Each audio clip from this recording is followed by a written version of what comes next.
بسم اللہ الرحمن الرحیم۔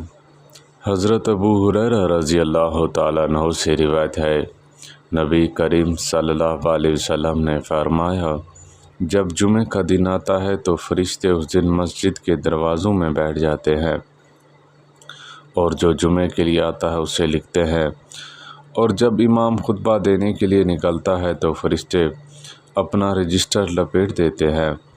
پھر رسول اللہ صلی اللہ علیہ وسلم نے فرمایا، جمعے کے لیے سب سے آنے والا ایک اونٹ کی قربانی کرنے کی طرح ہے، اور اس کے بعد آنے والا ایک گائے کی قربانی کی طرح ہے، اور اس کے بعد آنے والا ایک بکری کی قربانی کرنے کی طرح ہے، اور اس کے بعد آنے والا ایک بطخ کی قربانی کرنے والے کی طرح ہے، پھر اس کے بعد آنے والا ایک مرغی کی قربانی کرنے کی طرح ہے، اور اس کے بعد آنے والا ایک انڈے کی قربانی کرنے والے کی طرح ہے۔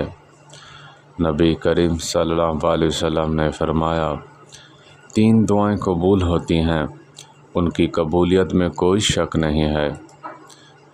نمبر 1 مظلوم کی دعا، نمبر 2 مسافر کی دعا، اور نمبر 3 والد کی دعا اپنے اولاد کے حق میں۔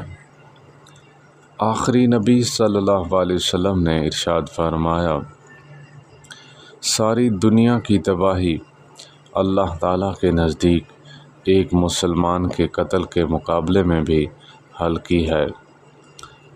آخری نبی صلی اللہ علیہ وسلم نے یہ بھی ارشاد فرمایا، 2 نعمتیں ایسی ہیں جن میں اکثر لوگ اپنا نقصان کرتے ہیں، ایک صحت اور دوسرا فراغت۔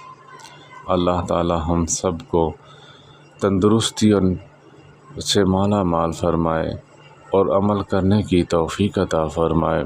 وآخر دعوانا ان الحمد للہ رب العالمین۔